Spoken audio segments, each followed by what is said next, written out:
Пассионарность и пассионария. Каждый, кто хоть немного интересуется биографией Гумилева, знает, что именно в Крестах Лев Гумилев открыл, скептик скажет, изобрел, выдумал пассионарность. Еще в 16 лет Гумилев поставил перед собой задачу, решением которой он будет заниматься большую часть своей жизни. Откуда появляются и куда исчезают народы? Были финикийцы, и нет их. Французов не было, как таковые они появились в IX веке. Этносы Южной Америки вообще сформировались в то время, когда была молода моя бабушка. Ответ на этот вопрос как будто пришел в 1939 году, когда Лев ждал пересмотра своего дела в камере Крестов. Здесь, под нарами, Гумилев и открывает пассионарность. Это слово вместе с его внутренним смыслом и многообещающим содержанием в марте 1939 года проникло в мозг автора как удар молнии. Откуда оно взялось, неизвестно, но для чего оно, как им пользоваться и что оно может дать для исторических работ, было вполне понятно. История любого этноса ложилась в колыбель описанной выше схемы, а отдельные зигзаги учитывались пропорционально их значению. Озарение в тюремной камере может быть самое главное событие его жизни. Лев Николаевич рассказывал о нем охотно, на разные лады. Это неудивительно, ведь человек редко может слово в слово повторить одну и ту же историю. Гумилев вспоминал об этом событии уже на 8-м десятке, и даже потрясающая память не спасла его от неизбежной путаницы. Например, в беседе со Львом Ворустиным Гумилев рассказывал, как он, к изумлению сокамерников, их было человек 8, выскочил из-под нар с криком «Эврика!». А в интервью комсомольскому журналу «Сельская молодежь» Гумилев утверждал, что оказался в тюремной одиночке, где и размышлял об истории, чтобы не сойти с ума. Не только эти противоречия, но и легендарный характер самой истории, слишком напоминавший «Яблоко Ньютона» и «Сон Менделеева», настолько смутили Сергея Лаврова, что он объявил озарение Гумилева мифом. По словам Лаврова, в Крестах Гумилев открыл лишь направление поиска, не более того. Версия Лаврова противоречит словам самого Гумилева, который рассказывал об открытии пассионарности едва ли не в каждом интервью. Предположим, Гумилев присочинил, но есть же свидетельство Ирины Николаевны Медведевой-Томашевской. Она встретила Гумилева на Киевском вокзале в декабре 1944-го, и Лев с такой страстью рассказывал ей о своем открытии, что Томашевская сочла его сумасшедшим. «Поприщен, Поприщен», — повторяла она. Как некогда Мандельштам не мог удержаться и, потеряв всякую осторожность, читал знакомым своего кремлевского горца, так Гумилев не мог удержаться и делился своим открытием в самых неподходящих обстоятельствах с самыми неподходящими людьми. Уже в Норильске 1939-1943 Лев Николаевич рассказывал интеллигентным зэкам о своем открытии, но понимания не нашел. Нары в бараке Нориль-Лага и перрон Киевского вокзала, по всей видимости, были не лучшей площадкой для дискуссий о новой научной гипотезе. Но что все-таки Гумилев открыл в Крестах? Я понял, что у людей существует особое качество. Я не знал еще, что это такое, я назвал его пассионарностью, стремлением к иллюзорным целям, рассказывал он корреспонденту «Сельской молодежи» в 1988 году. Пространнее и богаче более раннее, ноябрь 1981 года, интервью газете Ленинградского государственного университета. Этот рассказ о рождении еще не теории, но только гипотезы намного информативнее, потому что в 1981 году Гумилеву еще не надоело отвечать на одни и те же вопросы. Он еще не был избалован вниманием прессы, слава еще не стучалась в двери его ленинградской квартиры. Наконец, газета была адресована студентам и преподавателям одного из лучших вузов страны, Поэтому Гумилев старался как можно точнее передать ход собственных мыслей, воспроизвести логику научного поиска. Интервью пролежало на полке 6 лет, его опубликовали только в 1987. Почему в одних странах бывает расцвет культуры, письменности, образования, а в другие эпохи он куда-то исчезает?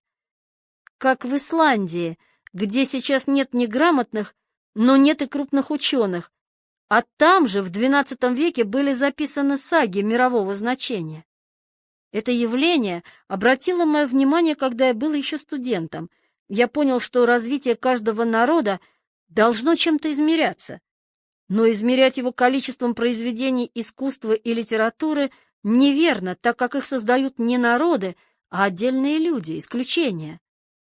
Изучая историю народов, надо перейти к палеоэтнографии, смотреть, как ведет себя весь народ. Мы здесь должны рассматривать не индивидуальности на фоне толпы, а систему из людей разного сорта. Как их делить? И так возникла моя идея, основанная на общем историческом материале. Я вдруг задумался, почему Александр Македонский пошел воевать в Среднюю Азию и в Индию, куда ходить было опасно и незачем? Что гнало испанцев на Филиппины и в Америку в XV веке, когда Колумб открыл Америку?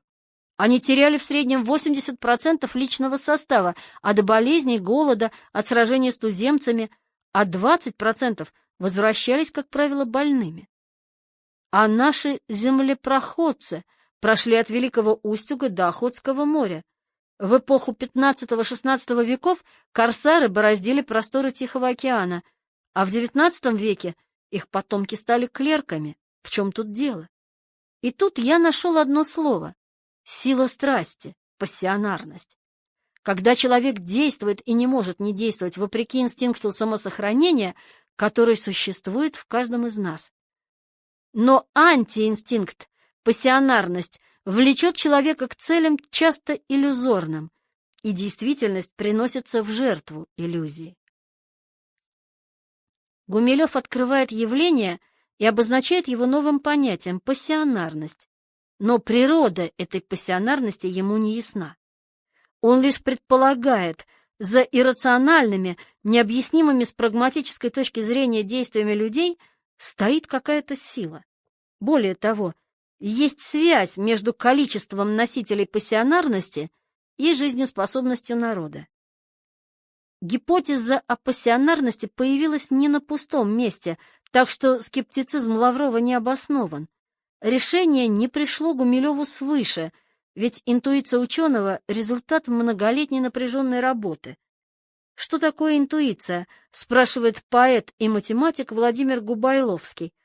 Может быть, это просто способность сортировать варианты решений и отбрасывать заведомо ложные? Именно так работают шахматные программы. Гумилев поставил проблему за 10 лет до собственного открытия, размышлял долгие годы, пока читал гимназические учебники, трудился в горах Хамардабана, долинах Вахши и Душанбинки, в степях Крыма и Придонья, учился в университете. Гумилев пишет, что слово «пассионарность» с его внутренним смыслом и многообещающим содержанием в марте 1939 года проникло в мозг автора как удар молнии.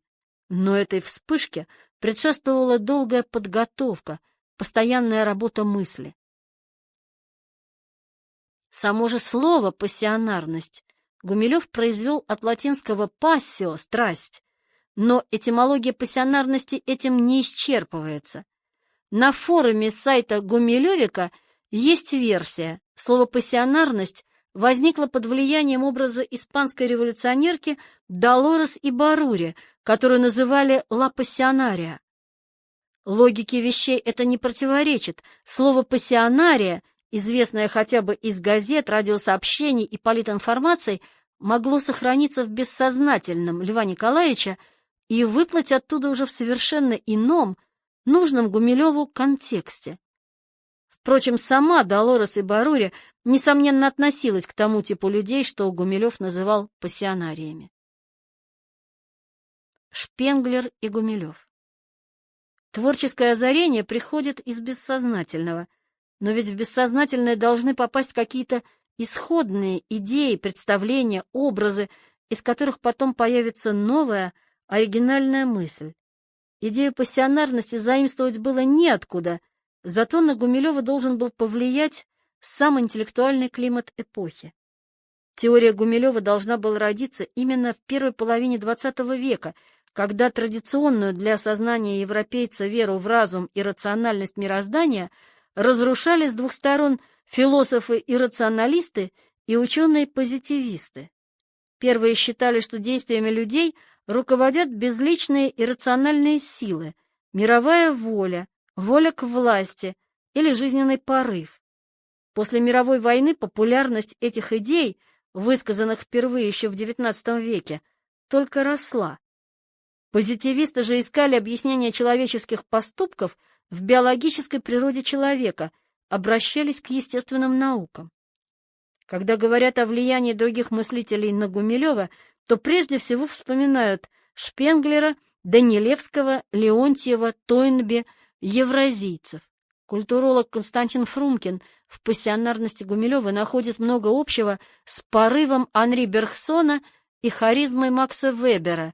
Марлен Ларюэль и Андрей Элес считают, что идеи Гумилева близки к социобиологии. Но в 1939 году социобиологии еще не было. Имя Бергсона не встречается ни в одном из сочинений Гумилева, не упоминается ни одним из его друзей, близких, биографов. Имя Макса Вебера даже на страницах этногенеза и биосферы упомянуто лишь однажды, да и то Гумилев, скорее всего, знал Вебера лишь в пересказе Вернера Зомбарта. О сочинениях Арнольда Тойнби Гумилев узнает во второй половине 50-х, не раньше. Тогда же познакомится с некоторыми работами евразийцев, хотя ничего ценного для будущей пассионарной теории этногенеза в трудах евразийцев не было. А вот Шпенглер — другое дело. Закат Европы был хорошо известен московской и ленинградской интеллигенции. Невозможно представить, чтобы Гумилев уже в 30-е годы его не читал. «Закат Европы» был настольной книгой Эммы Герштейн, так что Гумилев, если даже и не прочел Шпенглера раньше, наверняка мог взять книгу у своей подруги. В 1945 году в Германии Гумилев напишет очерк «Размышления о закате Европы», в котором шпенглеровские мотивы очевидны.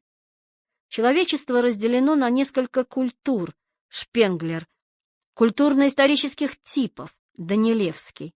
У каждой культуры свой цикл развития, от рождения к смерти, исчезновению. Идея не новая, но особенно ярко высказанная в новое время как раз Шпенглером, Данилевским, Леонтьевым, единственным русским философом, которого высоко ценил Гумилев. Гумилев перенял у Шпенглера идею непреемственности культур. Гумилев будет подчеркивать, что даже китайцы времен Шан-Инь, времен Хань, времен Тан — разные этносы, хотя возмущенные синологи с ним никогда не соглашались. Разными народами оказались евреи времен Авраама и евреи времен Моисея, русичи и русские, древние эллины и византийские греки. У Шпенглера Гумилев перенял и пристрастие к сравнительно-историческому методу и составлению диахронных таблиц. Шпенглер сравнивал культуры по возрастам, весну античной культуры с весной культуры индийской, западной, арабской и так далее, осень античной культуры с осенью прочих культур. Гумилев сначала еще в университете полюбит синхронное сопоставление народов. Помните игру, занимавшую Льва и его товарищей на скучных лекциях? А в научных работах будет применять и развивать именно диахронный метод Шпенглера, сравнивать этносы по фазам этногенеза, подъем Эллады с подъемом Хунну, надлом в Китае и надлом в Древнем Риме. В научно-популярных книжках Гумилев будет диахронию пропагандировать, доказывать ее преимущества перед синхронистическими сопоставлениями. По словам Гумилева, сравнивать Россию и Европу одного века, скажем, начала XVIII, Все равно, что сравнивать 5-летнюю девочку и взрослую женщину, пусть даже девочка, Петровская Россия, красит губы и надевает мамину шляпу, чтобы походить на элегантную немолодую даму. Гумилев заимствовал и деление истории этноса на фазы. Хотя в пассионарной теории этногенеза фазы не совпадают с сезонами Шпенглера, но преемственность здесь очевидна, а цивилизация Освальда Шпенглера напоминает гумилевский этнос инерционной фазы этногенеза или фазы обскурации. Цветущей сложности Константина Леонтьева соответствует акматическая, акме от древнегреческого расцвет, фаза у Гумилева. Приблизительно совпадают и сроки жизни культур, культурно-исторических типов и этносов. И все-таки считать Гумилева последователем Данилевского, Леонтьева и даже Шпенглера нельзя. Никто из этих философов не попытался найти источник, определяющий жизнь и смерть культур или цивилизаций. Гумилев начинает там, где Шпенглер останавливается. Он ставит вопрос, который немецкого философа даже не интересовал. Хорошо, культура проживает несколько более 1000 лет и проходит все фазы, от весны до зимы. Однако в чем же причина таких циклов? Но главное различие в другом. Гумилев — позитивист, который верит в превосходство естественных наук над гуманитарными. Во второй половине 60-х Гумилев объявит об открытии новой, притом естественной науки — этнологии. Он будет по мере сил применять методы естествознания в истории и этнографии. Все это совершенно невозможно, противоестественно для Шпенглера, который утверждал нечто прямо противоположное. Историю нельзя изучать методами естественных наук. В истории нет законов. Предмет историка — частное, конкретное, неповторимое. Науки естественные, науки о природе, и гуманитарные, науки о духе, резко отличаются друг от друга по своим методам. Гумилев это разделение попытается преодолеть. Наконец, материалист Гумилев не принимал важное для Шпенглера понятие «душа культуры». Культура для Гумилева — это техносфера, совокупность мертвых вещей. Шопенгауэр и комариные песни. В октябре 1935-го у Гумилева конфисковали знаменитое сочинение Ницше «Так говорил Заратустра». Сергей Снегов вспоминал, как они с Львом Николаевичем в Норильском лагере на берегу Угольного ручья спасались от гнуса и беседовали о Шопенгауэре, Ницше, Максе Штирнере. Любопытно, как же Гумилев оценивал Шопенгауэра. В 60-е годы Гумилев, прочитав у Вернадского о биохимической энергии живого вещества, придет к выводу, что одна и та же сила движет народами и скоплениями саранчи. А Шопенгауэр еще в начале XIX века утверждал, будто человеком и улиткой, муравьиным львом, жуком-оленем управляет одна и та же воля. Пассионарность по Гумилеву проявляется в человеке помимо его желания, его сознания. Человек может рационально обосновать мотивы своих поступков, но это будет всего лишь самообманом. Очень похоже на всю ту же волю. Даже сторонники теории Гумилева не всегда понимают, что пассионариями движет не стремление к идеальной цели. Идеальная цель — просто направление, а источник движения — сама пассионарность. В трактате «Этногенез и биосфера Земли» есть глава «Образы пассионариев». Там Гумилев приводит несколько общеизвестных примеров. Наполеон, Александр Македонский, Сулла, Ян Гус, Жанна д'Арк, протопоп Аввакум. Их действия нельзя понять с рациональной точки зрения, и Гумилев объясняет пассионарностью неудержимое стремление к войнам и победам, фанатизм и жертвенность. Но здесь не хватает одного примера, который не пропустили бы в советском издательстве. Между тем, этот пример был у Гумилева перед глазами.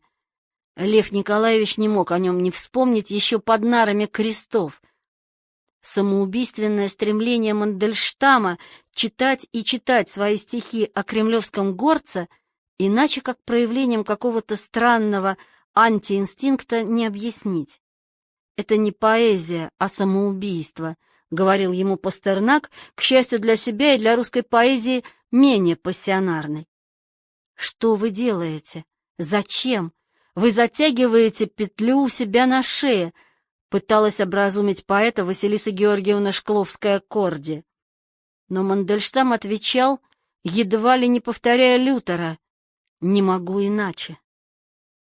Гумилев позднее будет считать, что жертвенность — проявление самого высокого уровня пассионарности. Очевидно, это уровень Мандельштама. Интересно, что Лев, кажется, был единственным слушателем Мандельштама, который не осудил его, а, напротив, сказал «здорово». Остальные, от Кузина до Пастернака, в ужасе отшатнулись. Дело ведь не исчерпывается кремлевским горцем. Для Мандельштама потребность не только сочинять, но и читать стихи другим стала просто неодолимой. Дмитрий Быков, ссылаясь на свидетельство Натальи Штемпель, рассказывает, что Мандельштам в ссылке звонил следователю из уличного телефона-автомата и читал ему стихи из воронежских тетрадей, приговаривая: «Нет, слушайте, вы обязаны слушать». Это не помешательство. Или же не только помешательство. Но здесь же и проходит грань, резко отделяющая Гумилева от философии жизни Шопенгауэра. Немецкий философ видел в истории только бессмысленное нагромождение событий, а Гумилев искал исторические законы. Мироощущение Шопенгауэра он назвал бы жизнеотрицающим. Там, где Шопенгауэр видел действия иррациональной, нематериальной воли, Гумилев искал объяснения в науках естественных. Гумилев, сын XX века, верил не философам, а ученым. «Я люблю, когда мне не крутят мозги и не лгут в глаза, а когда пишут то, что я могу проверить». Следующий шаг в развитии своей гипотезы он сделает уже после 4-го ареста. В начале 1950 года Гумилев сидел не в крестах, а в знаменитом московском Лефортове, на этот раз действительно в одиночной камере. Из тюремной библиотеки выдавали книги, но тюремщики каталогом пользоваться не разрешали, а выдавали ту книгу, что попадалась им в руки. Так Гумилеву в руки попала книга, которую он ни за что не стал бы читать на воле, монография Климента Аркадьевича Тимирязева «Жизнь растения». Гумилев читал о фотосинтезе, когда, цитата, «на каменный пол падал узкий луч солнечного света». И именно в этот момент Гумилеву пришла в голову мысль: пассионарность имеет энергетическую природу. То, что я нашел и описал для себя в истории, есть проявление флуктуаций энергии. Излишняя энергия выходит через деятельность. Я не знал одного: какая это энергия. Увы, ученые и теперь не знают, о какой энергии писал Гумилев. Я был один под вечной вьюгой. Свой первый срок Гумилеву предстояло отбывать в одном из самых северных советских лагерей, за полярным кругом, где лесотундра, последний форпост сибирской тайги, переходит в настоящую тундру, которую Гумилев позднее станет уподоблять своей любимой степи. Биограф семьи Гумилевых Владимир Полушин датирует начало Норильской каторги августом 1939-го, но эту дату принять нельзя. 10 августа Ахматова и Чуковская навещали Гумилева в пересыльной тюрьме. 14 августа они собирали для Льва теплые вещи. Значит, его отправили по этапу только во второй половине августа. Путь до Красноярска должен был занять около недели или по меньшей мере дней 5. В Красноярске Гумилев узнал о пакте Молотова-Риббентропа, значит, этап прибыл туда не раньше 23 августа 1939 года. Из Красноярска начинался путь по Енисею до порта Дудинка. Он занимал 3-4 недели. Зэков загоняли в трехэтажный, нары в 3 яруса, трюм речной баржи. Первый, самый светлый этаж, всегда занимали уголовники. Так им было удобнее контролировать раздачу пайки и баланды. Политические, контрики, лежали в повалку на нижних этажах, в почти полной тьме. Баланду им разносили при свете керосиновых фонарей летучая мышь. Впрочем, обстоятельства этого гумилевского этапа неизвестны. На красноярских баржах случалось, вместо баланды спускали в трюм только хлеб и соленую рыбу, так у конвоя было меньше хлопот. До параши добирались по телам других зэков. Баржи были переполнены. Параши выливали в Енисей, и оттуда же из Енисея брали воду для зэков. Дудинки достигли, скорее всего, только к концу сентября. Здесь зэков ждали даже не красные телячьи вагоны, но открытые железнодорожные платформы. Железная дорога тянулась на 102 километра к востоку от Дудинки, к построенному несколько лет назад городу Норильску. Стояла приполярная осень. С Карского моря дул влажный и холодный ветер, вскоре он принесет холодный дождь, а затем и снег. Норильск встречал зэков не только холодом, но и болезнями. В городе была эпидемия дизентерии. С холодами она не пошла на убыль. Напротив, возросла смертность. Мертвецов не успевали выносить. Трупы складывали штабелем вдоль торца больничного барака, как дрова. Гробов не хватало, поэтому начали хоронить без них, а затем додумались оставлять покойников и без одежды, не пропадать же добру. Их одежда еще пригодится живым, способным приносить пользу советскому государству. ГУЛАГ во всей красе? Пожалуй. Но вот что примечательно. Гумилев оставил воспоминания о своей лагерной жизни в Норильске. Читаешь и только диву даешься, как же хорошо ему жилось в предвоенном Норильске, будто и не каторга, не заполярный исправительно-трудовой лагерь, а в худшем случае дисциплинарный дом творчества. А как поэтично Гумилев описывал природу советского Заполярья. Из воспоминаний Льва Гумилева о Норильске. К северу от будущего города Норильска расстилалась тундра, то есть полярная равнина, простиравшаяся до реки Дудыпты и озера Пясино. Осенью тундра тонула в снежном сумраке, зимой в синей полярной ночи. В природе абсолютно темноты не бывает. Луна, звезды и разноцветные отблески полярного сияния показывают человеку, что он на земле не одинок и может прийти куда-нибудь, где есть яркий свет и печка, самое дорогое для изгнанников Заполярья. И все же равнина безрадостна и тосклива. Зато южная окраина будущего Норильска, цепь невысоких гор, поистине очаровательна. Эта горная цепь начинается столовой горой с необычным названием Шмидтиха. Восточный склон Шмидтихи омывал угольный ручей, чистый, быстрый и шумливый. А за ним располагалась гора Рудная, бывшая в то время сокровищницей Норильска. В середине склона гору прорезала штольня, тянувшаяся вдоль серебристой жилы халькоперита.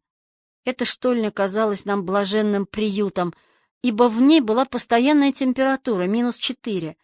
По сравнению с 40-градусными морозами снаружи или метущейся пургой, сбивающей с ног, в штольне рабочий день проходил безболезненно. Многое объясняет характер Гумилева. Лев Николаевич отличался природным отцовским оптимизмом. О своей жизни, даже в самых трагических ее моментах, говорил с улыбкой. О кошмаре лагерной жизни старался не вспоминать. Однажды он заметил, что очень уважает Солженицына, потому что тот смог написать «Архипелаг ГУЛАГ». Мне, передает слова Гумилева жена Наталья Викторовна, даже вспоминать все это не по силам. Первые месяцы Гумилев был на общих работах, терпел голод, мороз и пургу на открытом месте. Но все-таки Гумилеву повезло. Нориль-Лаг не был самым страшным островом архипелага. Эпидемия дизентерии осенью 1939-го скорее исключение. Правда, Гумилев перенес дизентерию и не помер, хотя был без сознания 3 дня, но это было летом 1940-го. А вообще-то смертность в Нориль-Лаге была в 5 раз меньше средней гулаговской. В 1939-м спешно достраивали Норильский горно-обогатительный комбинат, который скоро начнет поставлять необходимой военной промышленности никель, а помимо него медь, кобальт, платину. Начальству нужны были новые рабочие руки, а не новые братские могилы, поэтому в Нориль-Лаг отбирали людей преимущественно не старых и здоровых, условия им создавали по меркам ГУЛАГа сносные. Пусть строят комбинат, добывают руду, халькоперит, дают стране металл. Строительством комбината руководил бывший директор «Магнитки», будущий дважды герой социалистического труда и лауреат сталинской премии Авраамий Павлович Завинягин. Он был в Норильске неограниченным монархом, всесильным государем. Завинягин управлял и комбинатом, и лагерем. Примечание. Есть такое понятие «сталинский нарком». Так обычно называют не всякого наркома или министра 30-50-х годов, а только людей особого социально-психологического типа. Характерна для такого начальника необыкновенная работоспособность, жестокость, воля железная, природный ум, который позволял восполнить недостаток образования. Такими были Вячеслав Молотов, Лазарь Каганович, Вячеслав Малышев, Семен Тимошенко, Дмитрий Устинов и еще несколько человек. Последний настоящий сталинский нарком Николай Байбаков умер в 2008 году, окруженный почетом и всеобщим уважением. Авраамий Павлович станет министром и заместителем председателя Совета министров уже после смерти Сталина, но его характер и стиль руководства лучше всего соответствовали этому идеалу сталинского наркома. «Зверь был отменный», — напишет о нем Солженицын, впрочем, детально не знавший биографии Завинягина. «Зверь, пожалуй, но не злодей, не садист вроде Ежова, Фриновского или Гаранина, а талантливый организатор, хозяйственник». В марте 1941-го Завинягин уйдет на повышение, станет первым заместителем Берии, а с 1943-го под руководством Берии начнет курировать советский атомный проект. Он будет руководить поиском урановой руды, вербовкой немецких ученых-ядерщиков, строительством Арзамаса-16, Семипалатинского полигона, Обнинской АЭС, первой АЭС в мире, испытаниями ядерной бомбы и, по одной из версий, умрет от хронической лучевой болезни. Прах его замуруют в Кремлевской стене. Конец примечания. Инженеры-зэки получали в Нориль-Лаге селедку и сгущенку, что уже приближалось к рациону шарашек. В геолого-разведочных экспедициях, снаряженных силами Нориль-Лага, паек был еще лучше. Масло, шоколад, сухое молоко. Правда, и работать заставляли много. Когда возникала необходимость выполнения срочных работ, вспоминает старый лагерник Александр Гаевский, нас оставляли работать ночью и при этом обильно обеспечивали продуктами дополнительно к лагерному рациону. Вольные жили, разумеется, намного лучше. Они получали большие северные надбавки, длинный, полгода, оплачиваемый отпуск, путевки в санатории. Начальники жили по-барски, с прислугой из женщин-заключенных с особым рационом. Озера вокруг города-завода, еще не испорченные отходами производства, кишели рыбой, и специальная бригада зэков-рыболовов поставляла на стол норильского начальства осетров, муксуна, хариуса. Глазами барона Мюнхгаузена. Помимо воспоминаний Гумилева о его жизни в Норильске, мы можем узнать еще из нескольких источников. Они настолько противоречат друг другу, что перед биографом неизбежно встает вопрос, кому же верить. Льва Гумилева упоминает в своих мемуарах Дмитрий Быстролетов, сидевший в Нориль-Лаге в 1939-1940, будто бы они с Гумилевым однажды выносили из барака мертвого зэка. На мемуары Быстролетова опираются член Красноярского отделения общества «Мемориал» Полушин и доктор исторических наук, один из основателей Европейского университета, Клейн, давний критик Гумилева.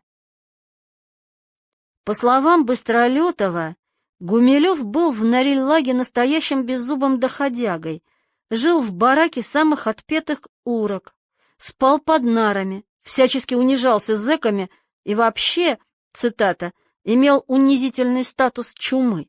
Примечание. На блатном жаргоне у слова «чума» несколько значений. Кокаин, проститутка или опустившаяся воровка и, наконец, неуравновешенный человек, готовый к совершению неожиданных поступков.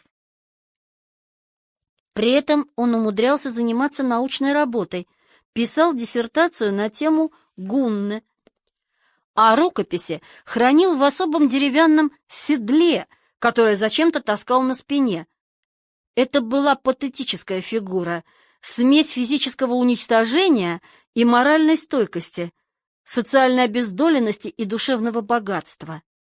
Он был наследственный, хронический заключенный, сидевший и за отца, и за свой длинный язык. Человек он был феноменально непрактичный, неустроенный, с удивительным даром со всеми конфликтовать. Поэтический ореол отца и матери и в лагере бросал на него свет, и все культурные люди всегда старались помочь ему, вопреки тому, что он эти попытки неизменно сводил на нет. В этой характеристике много напутано. Никакой диссертации о гуннах Гумилев в Норильлаге не писал. Более того, его кандидатская и докторская были посвящены истории тюркского каганата. Книгу о гуннах, которая в черновике называлась «Древняя история Срединной Азии», Гумилев начал лишь 10 лет спустя, а тогда, в 1939-1940, он еще не успел защитить диплом. Но самое главное, Гумилев при всем желании не мог бы написать в Норильском лагере диссертацию или научную статью. Что этого не понимали Быстролетов и Полушин, еще можно допустить, но как же быть со Львом Клейном? Он ведь и сам сидел в лагере. В лагере можно сочинять пьесы и стихи, писать прозу, можно даже обдумывать новую научную теорию, если есть время и силы. Но диссертация или статья требуют совершенно иных условий работы. Прежде всего необходимы источники и научная литература, а в библиотеке Норильлага нужных книг не было. В 50-е годы Гумилев сможет начать работу над «Хунну» только потому, что в его распоряжении будут русские переводы китайских хроник, монография Грумгржемайла «Западная Монголия и Уренхайский край» и другие книги, присланные ему Ахматовой, Герштейн, Варбанец, профессором Кюнером.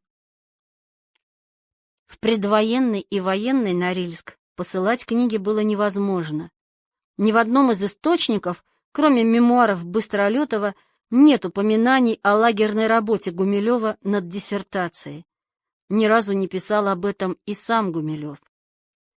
Правда, в 1945 году Гумилев напишет Кюнеру о своих лагерных попытках заниматься научной работой. В Норильске он читал сочинения Тейлора, Штернберга, а после освобождения уже под Туруханском собирал фольклорный демонологический материал среди тунгусов и кетов. Кроме того, Гумилев упомянет вскользь и о своих оригинальных выводах по поводу этногенеза, о гуннах же ни слова. Был ли он доходягой? Сергей Снегов оставил интересные воспоминания о своей дружбе с Гумилевым. В его рассказе много живых и, в отличие от быстролетовского, деревянного седла, достоверных подробностей. Снегов писал, что летом они с Гумилевым любили отдыхать на берегу угольного ручья, закрыв лица полотенцами, от сатаневших комаров, и спорили на животрепещущие темы. Выше ли Каспар Шмидт Фридриха Ницше, и есть ли рациональный смысл в прагматизме Джеймса Льюиса? Однажды зэки устроили лагерный турнир поэтов, который, к неудовольствию Гумилева, выиграл Снегов. А позднее оскорбленный Лев, придравшись к трактовке Снеговым образа Пресвятой Богородицы, даже вызвал товарища на дуэль. Столь насыщенная интеллектуальная жизнь просто невозможна для доходяги. Голод, который затмевает мозг и не разрешает ни на что отвлечься, ни о чем подумать, ни о чем заговорить, кроме как о еде, еде, еде. Голод, от которого уже нельзя уйти в сон, сны о еде, и бессонница о еде, и скоро одна бессонница. Голод, от которого с опозданием нельзя уже и наесться. Человек превращается в прямоточную трубу, и все выходит из него в том самом виде, в каком заглотано. Доходяги, ревниво косясь на соперников, дежурят у кухонного крыльца, ожидая, когда понесут отходы в помойку. Они бросаются, дерутся, ищут рыбью голову, кость, овощные очистки. Потом эти отбросы они моют, варят и едят, подтверждает Александр Исаевич Солженицын. Первый лагерь, самое страшное, ломающее душу испытание, Гумилев выдержал с честью. Он вел себя там идеально, вспоминал Душан Семиз, старый узник Белбалтлага. Норильск был уже вторым и не самым страшным для Гумилева лагерем. Блатные правила жизни, нормы поведения, понятия он освоил достаточно хорошо. А в 1950-56 годах он, как старый лагерник, уже будет пользоваться авторитетом у товарищей и сам сможет помогать новичкам. В 1951 году в Камышлак попадет студент биофака Борис Вепринцев, в будущем известный биофизик, лауреат госпремии.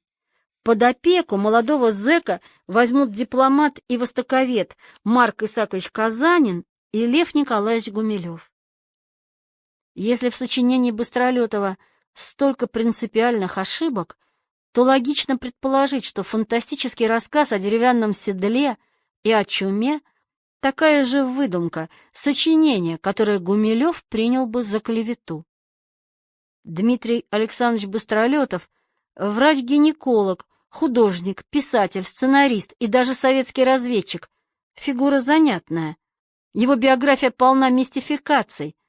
Он выдавал себя за внебрачного сына графа Александра Николаевича Толстого, брата писателя Алексея Николаевича Толстого, хотя никаких доказательств тому не было. В конце жизни Быстролетов, мечтавший о славе, но славой обойденный, даже начал сочинять интервью с самим собой. В разведке он когда-то и в самом деле служил. В 1932 его даже наградили именным оружием за беспощадную борьбу с контрреволюцией, а в 1938 арестовали. Из лагеря Быстролетов вышел инвалидом в 1954 году. На жизнь зарабатывал переводами, а в свободное время писал автобиографический роман в 11 книгах.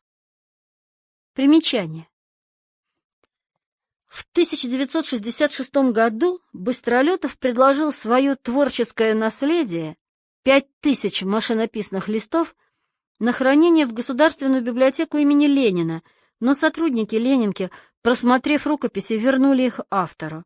Впрочем, Быстролетову вскоре удалось пристроить их в отдел рукописей публичной библиотеки. Рукописи у Быстролетова принял тот самый Мыльников, что так помог Пуниным в тяжбе за ахматовское наследство. В начале 90-х часть этого необъятного сочинения опубликовали, но интерес к мемуарам неизвестного разведчика вскоре угас. В Российской государственной библиотеке я заказал одно из самых первых изданий Быстролетова, книгу 9 под названием «Пир бессмертных. Человечность». Тираж большой, 67 000, но у попавшего в мои руки экземпляра даже не были разрезаны страницы. И повезло Быстролетову, что «Пир бессмертных» издали лишь после его смерти, и что Гумилев в глаза не видел этого сочинения. Лев Николаевич, усвоивший в лагере кое-что из воровской системы ценностей, я ведь сам на 3/4 блатной, заставил бы автора горько пожалеть. Конец примечания. О художественных достоинствах этого сочинения, равно как о его исторической достоверности, читатель может судить хотя бы по такому эпизоду. Из объятий Розы Лейзер волею судьбы я попал в объятия княгини Долгорукой, княгини Трубецкой и княгини Чевчевадзе. Моими соседями оказались пухлый надменный барон Клод фон Юргенау и беленькое воздушное существо, граф фон дер Пален. Я их подавлял своей живостью, образованностью и жизненным опытом, к тому же меня вечно ставили им в пример, и рисовал я не хуже Клотта. Моя одноклассница, рыжая, конопатая и зеленоглазая баронесса Лавиза, в полночь раздевалась до нога, спускалась из окна вниз ко мне и Гришке. В зубах у нее болтался шелковый платочек. Это напоминает даже не плохой бульварный роман, а уж скорее блатной роман. Правда и вымысел перемешаны, достоверные подробности лагерной жизни соединены с явно вымышленными. Герой-повествователь этого автобиографического романа — персонаж литературный, он немногим ближе к реальности, чем барон Мюнхгаузен из книги Распе. Писатель Гумилев. На самом деле Гумилев досиживал свой срок в сравнительно приличных условиях. На общих работах он пробыл недолго. Завинягин установил в лагере такие порядки, что специалистов, инженеров, геологов, химиков на общих работах старались не держать. А Гумилев когда-то трудился в геологическом институте, о чем, несомненно, поведал в своей анкете. Так что очень скоро он сменил тяжкий неквалифицированный труд землекопа на квалифицированную работу геотехника. По штрекам добирался до горняцких забоев, глотая медную пыль, отыскивал терявшуюся в чужих породах блестящую жилу халькоперита, ценнейшего местного минерала, из которого на комбинате получали и медь, и никель, и платину. Рисовал забойщикам план залегания пластов, подсказывал, как лучше добраться до халькоперита. Работа тяжелая, как тяжела всякая работа в горе. К тому же климат Норильска мало годится для жизни человека. Заполярная зима угнетает не только морозом и пургой, но и вечной ночью, вспоминал Гумилев. Отсутствие солнечного света постепенно лишает людей сил. Они становятся вялыми, безразличными.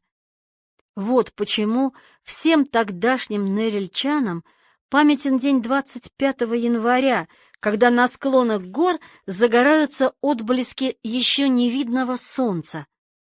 Но и вторая половина зимы тяжела. В марте от блеска солнца, освещающего снежный наст, люди слепнут, если не надевают черные очки. В апреле наступают белые ночи, как над Невой, но здесь сквозь них идут пурги, не меньшей силы, чем зимой. Полярной зимой 1939-40 в бараках, сложенных из бутового камня, еще не оштукатуренных, было холодно. Через щели в стенах проникал не только ледяной воздух, но и снег. Случалось, что к стене примерзали подушки. Но Гумилев выдержал эти испытания. Вольная жизнь хорошо подготовила его к лагерю. В Ленинграде Лев, как мы помним, колол дрова, спал на сундучке, фонтанный дом, или на полу, комната Бекмана. Комфорт столичной жизни был для Гумилева редким праздником. Однажды в гостях у Мандельштамов ему постелили на самой настоящей кровати, принадлежавшей теще Осипа Эмильевича. Лев, непривычный к такой роскоши, с удовольствием подтягивался на приятно пружинившем ложе. Костям удобно. Наконец, едва ли не каждое лето Гумилев проводил в экспедициях с геологами, гельминтологами, археологами. Жил в палатке, грелся у костра. Когда Гумилев сидел в крестах, Ахматова рассказывала о нем Лидии Чуковской. Он очень вынослив, потому что всегда привык жить в плохих условиях, не избалован. привык спать на полу, мало есть. Первое знакомство с Белбалдлагом тоже помогло. К тому же повезло с компанией. В Норильске оказалось немало интеллигентных зэков, которые хорошо знали имена Анны Ахматовой и Николая Гумилева. Их сыну было нетрудно найти приятелей и даже самых настоящих друзей. Лев жил вовсе не в бараке самых отпетых урок, а в бараке геологов, где, по словам Снегова, было интеллигентно и чопорно. Сам Снегов жил в бараке менее чопорных металлургов. По свидетельству Снегова, Гумилев в Норильске никак не напоминал доходягу. Это был еще молодой человек, худощавый, невысокий, с выразительно очерченным лицом, крепко сбитым телом, широкими плечами. Последние месяцы лагерного срока Гумилев вообще проводил не в штольне, а в Центральной химической лаборатории, которая ему напоминала библиотеку, точнее хранилище различных материалов, проб горных пород, добытых норильскими геологами. Лаборант Гумилев должен был хранить их в порядке, а при необходимости, по требованию геолога, разыскать нужную пробу. С началом войны жизнь стала труднее, паёк меньше, но голода не было, поэтому Лев Николаевич мог посвящать свой досуг творчеству, главным образом поэзии. «Я этот город строил в дождь и стужу, и чтобы был он выше местных гор, я камнем сделал собственную душу и камнем выложил дорог узор». Эти стихи можно без цензуры печатать в любой партийной или профсоюзной газете. Все здесь есть. И оптимизм, и любимая советскими поэтами тема покорения природы, работа на великих стройках социализма. Если бы Гумилев был не бесправным зэком Норильлага, а членом Союза писателей, такие стихи могли попасть даже в правду. Творческая энергия Гумилева в его норильский период жизни необыкновенна. Тогда он сочиняет сказки в стихах «Посещение Асмодея» и «Волшебные папиросы», пишет стихотворную историческую трагедию в двух картинах «Смерть князя Джамуги» или «Междоусобная война», которая станет чем-то вроде этюда к его самому масштабному литературному произведению «Трагедия в 5 действиях. Смерть князя Джамуги». Эту трагедию Гумилев записал в 1944 году по дороге на фронт, но задумал и сочинил еще раньше, в Норильске или, возможно, во время экспедиций на Хантайском озере и Нижнетунгуске 1943-1944. Многие стихи норильского периода до нас не дошли. Обе его сказки, осенняя «Посещение Асмодея» и зимняя «Волшебные папиросы», были записаны только в конце 70-х. От соцреалистического стихотворения о строительстве Норильска сохранились 4 строчки, да и то благодаря тому, что их запомнила женщина-химик, имя не установлено, работавшая вместе с Гумилевым. Позднее эту женщину отправили в Красноярск, где она встретила однодельца Гумилева Теодора Шумовского, процитировала ему эти строки, а Шумовский их записал. О других стихотворениях и поэмах остались только несколько свидетельств. Сергей Снегов упоминал поэму о цинге. Елена Херувимова пишет, что Гумилев посвятил ей одно из своих стихотворений. Кроме того, в Норильске Гумилев начал писать прозу. 1941 годом датированы оба его рассказа «Герой Эль Кабрилла» и «Таду Вакка». Действие первого происходит в Мексике, второго — в Австралии. Тут соединились генетическая любовь Гумилева к дальним экзотическим странам и распространенная в советских лагерях традиция. Экзотика помогает отвлечься от невыносимой реальности, найти отдохновение от тяжелой и скучной жизни. Так что тематика не удивляет, удивляет художественная слабость. Много лет спустя, когда советские издательства будут одно за другой выпускать книги Гумилева, его будут обвинять в немарксизме и антимарксизме, в искажении истории, даже в шарлатанстве. Но противники Гумилева и его сторонники простые читатели и академики все признают его блестящим писателем, превосходным стилистом, мастером превращать историческое исследование в первосортный детектив. Однако оба лагерных рассказа довольно банальны, в особенности герой Эль Кабрилла, скучная притча о героизме мнимом и подлинном. Автору изменяет даже язык. Цитата: «Он быстро пошел по склону холма туда, где у дерева была привязана его лошадь. Первым намерением Алисы было вернуть его. Она вскочила, но сразу остановилась, потому что мысль, вспыхнувшая в ее мозгу, показалась ей ослепительной». Второй рассказ «Таду Вакка» про охоту на оборотня несколько лучше. Там есть и загадка, разгаданная, впрочем, задолго до развязки. Есть и насмешка над религиозной верой просвещенного обывателя в прогресс и науку. Но, в общем-то, рассказ довольно зауряден. Если в герое Эль Кабрилла были хоть как-то намечены характеры, то в Таду Вакка и этого нет. Проза Гумилеву явно не давалась, и он это хорошо понимал. Свои рассказы Гумилев, видимо, никому не читал, по крайней мере, не сохранилось свидетельств. Правда, Таду Вакку он писал в соавторстве со Снеговым, но Сергей Александрович в своих воспоминаниях об этом рассказе предпочел умолчать. О том, что Гумилев вообще писал прозу, стало известно лишь после его смерти, когда в архиве Льва Николаевича обнаружили самодельные тетрадки с этими рассказами. Гораздо лучше известно другое сочинение Гумилева — «История отпадения Нидерландов от Испании». И вновь соавтором Гумилева оказался Снегов. В 1565 году по всей Голландии пошла параша, что папа антихрист. Голландцы начали шипеть на папу и раскурочивать монастыри.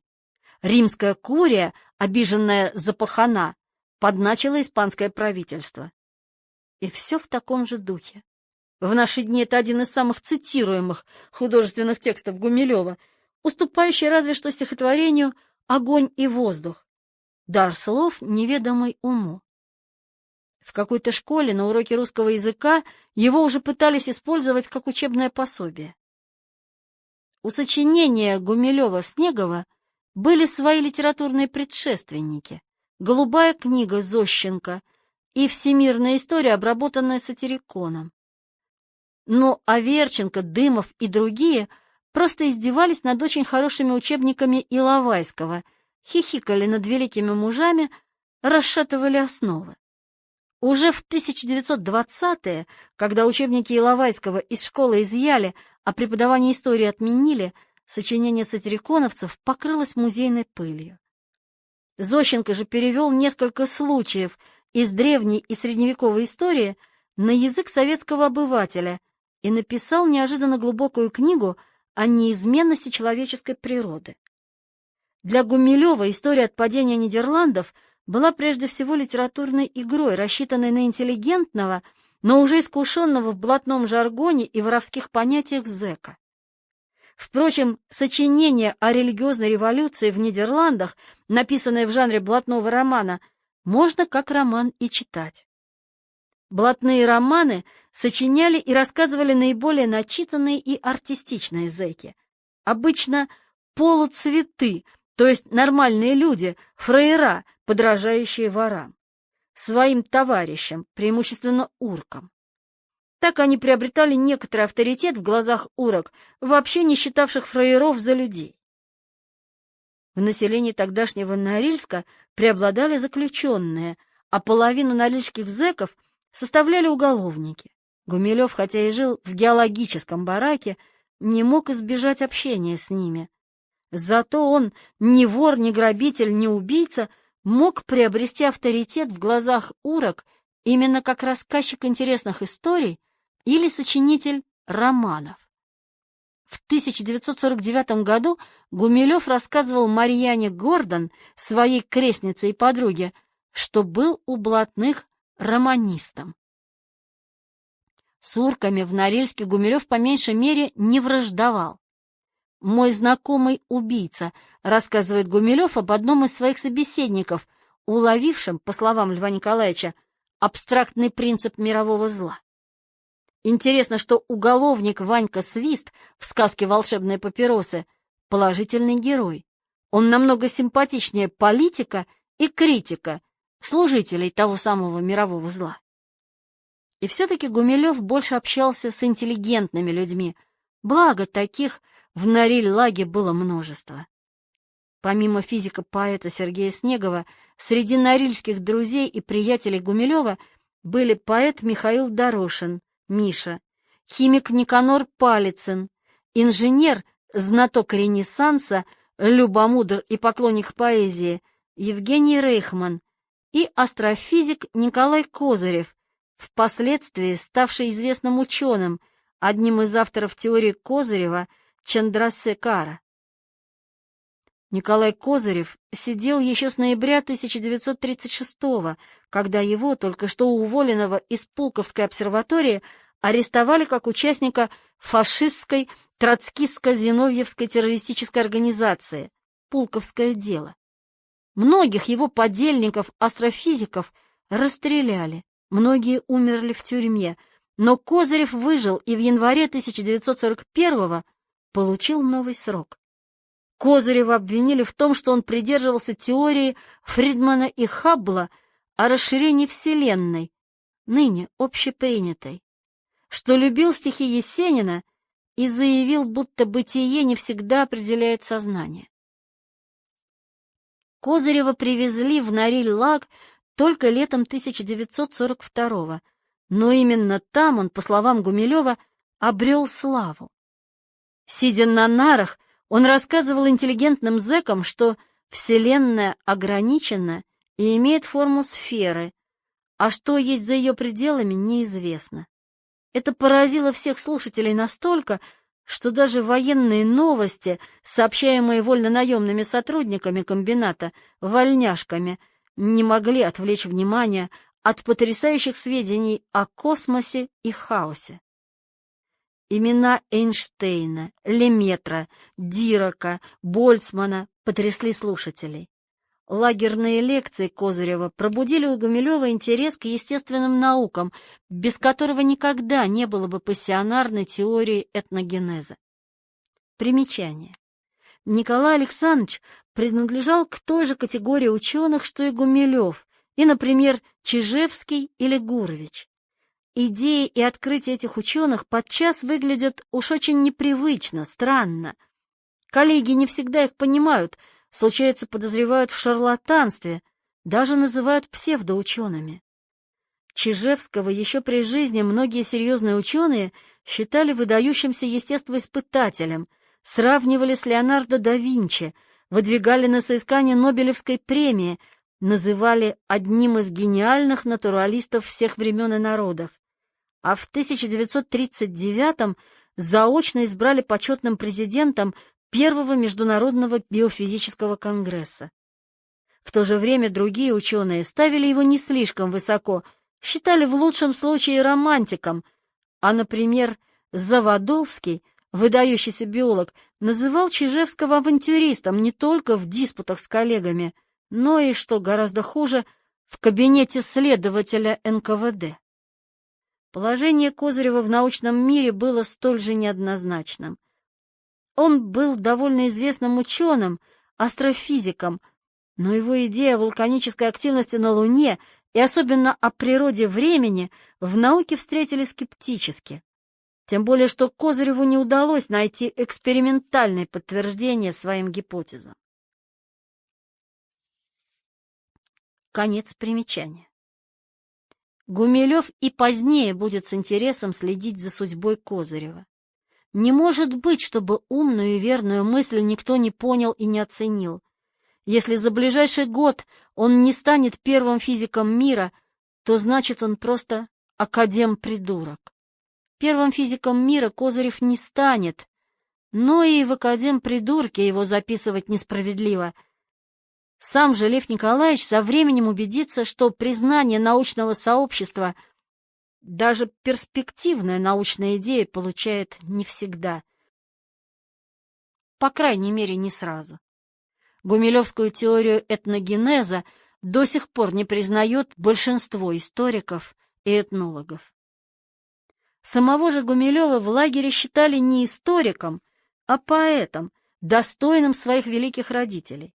Удивительно, что с товарищами-зэками соглашался и сам Гумилев. Когда Гумилев неожиданно проиграл турнир поэтов, уступив полбалла Снегову, то пришел в ярость и устроил своему удачливому другу сцену. «Он твердил, что я поступил непорядочно», — вспоминал Снегов. «Он, это всем известно, поэт, его будущая жизнь вне литературы немыслима. Он намерен стать на воле писателем и станет им наперекор всему. А я им, это тоже всем известно, физик и философ. Моя будущая жизнь — наука». Откуда этот неожиданный демарш? С чем он связан? Он как будто утратил надежду вернуться к востоковедению, к нормальной научной работе, и решил избрать для себя другой путь. Но, возможно, на Льва Гумилева повлияло еще одно обстоятельство. Рядом не было матери. Анна Андреевна никогда не считала, что карьера поэта подходит ее сыну, и, напротив, следила за его академическими успехами, даже гордилась перед знакомыми. Лёва уже писал собственные научные работы, к этому времени только одну работу, примечание автора, овладел языками, из восточных только новоперсидским, примечание автора. Он спросил однажды у своего профессора, верно ли то-то и то-то. Профессор ответил, раз вы так думаете, значит верно, рассказывала она Лидии Чуковской. Уже после войны Ахматова пересказывала другу Гумилева Василию Абросову слова, которые будто бы слышала от академика Тарля. В России не чаще, чем через 10 лет появляется один студент на страну с такими выдающимися способностями, как у Лёвы. Стихами сына она никогда так не гордилась. Ахматова оказалась совершенно права, но в начале 40-х Гумилев думал иначе. Слушатели-зэки хвалили его стихи и сулили Гумилеву-младшему большое будущее. Новое Средневековье. Более всего, на мой взгляд, удались Гумилеву драматические сказки, остроумные и блестящие, а местами печальные, написанные живыми музыкальными стихами. Жанр для середины XX века архаический, но подобную архаику любил и его отец.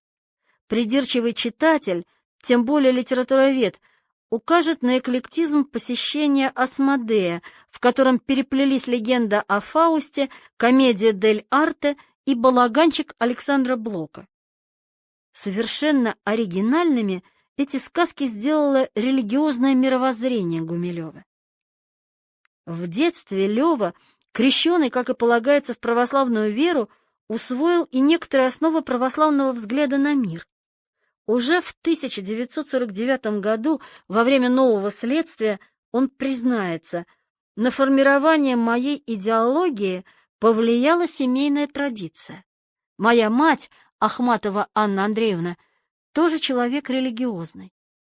Но религиозные взгляды Гумилева формировали не только семейные традиции и православный катехизис.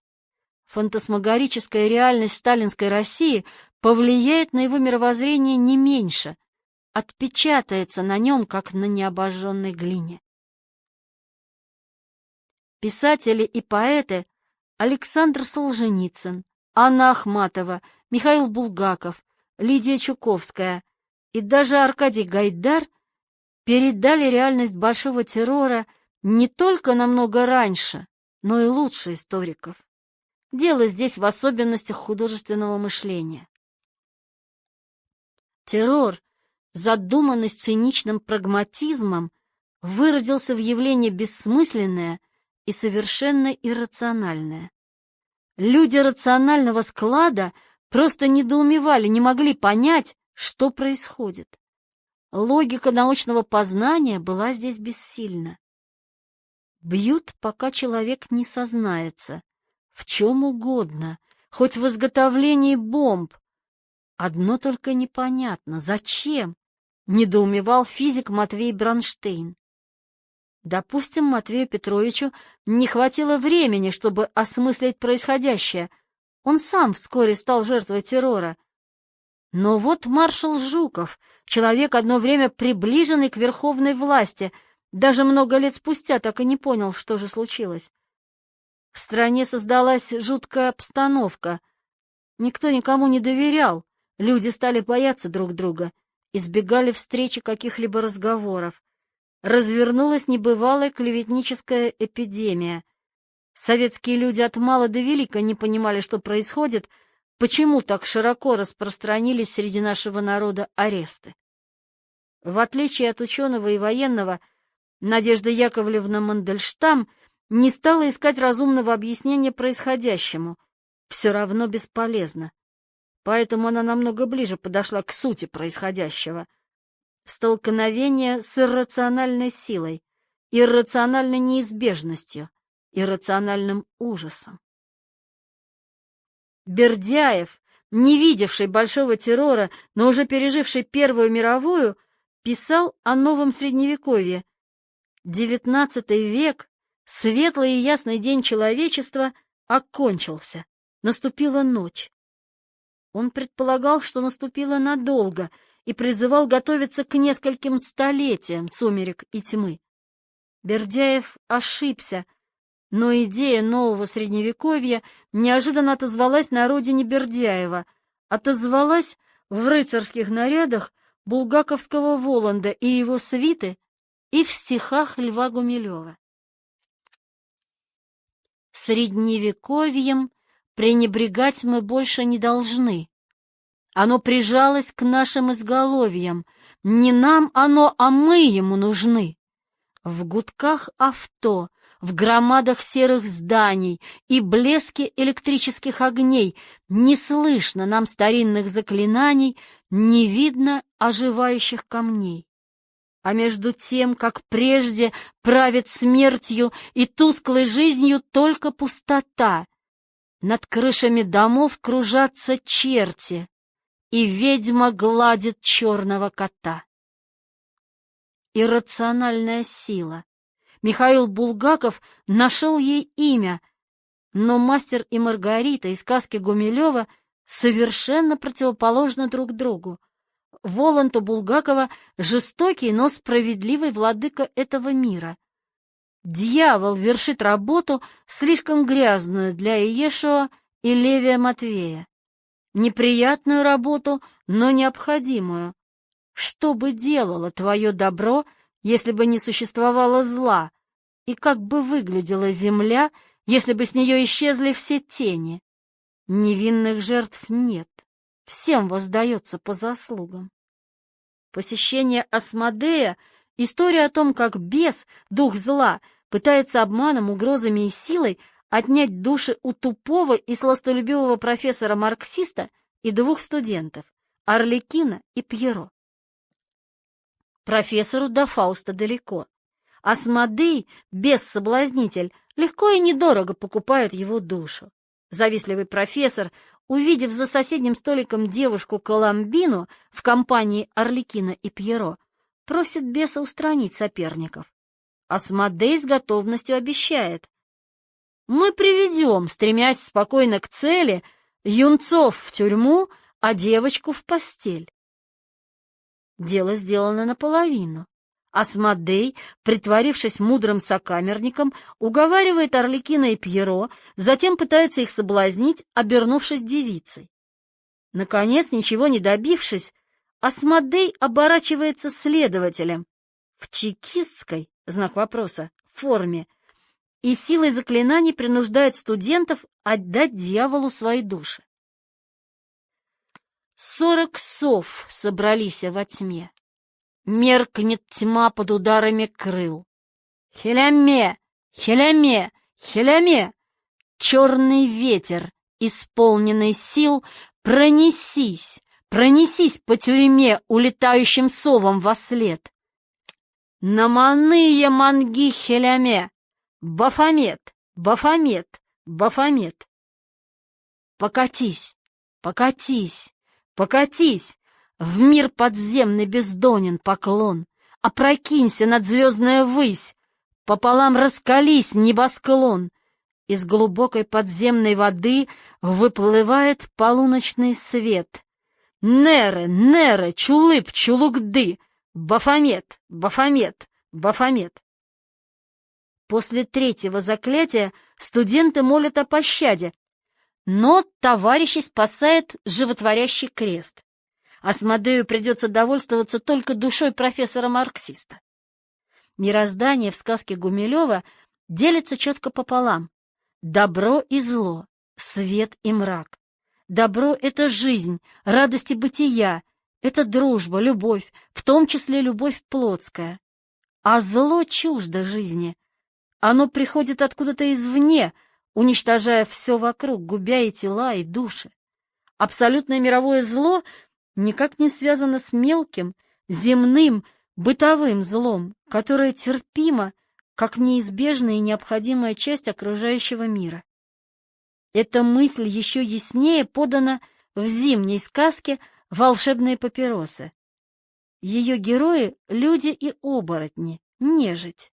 Люди — студент, очарованный принц, и студентка, Золушка, а также уголовник Ванька Свист. Каждый из них погружен в свои земные дела. Молодые люди ищут любви, Ванька Свист ворует, грабит, лапает девушек. Для Гумилева он персонаж, несомненно, положительный. Волшебные папиросы художника, хозяина чар, переносят людей в пространство картины Филонова «Пир королей». Там оборотни, политик, канцлер, критик, капеллан, художник и нежить Снегурочка с черным котом соблазняют людей, ловят их, убивают, а сердца, извлеченные из груди черным котом, забирает себе сатана. Фантасмагорический мир посещения Асмодея и волшебных папирос — это Ленинград 30-х годов, а нарочито литературные имена героев оттеняют грубую реальность.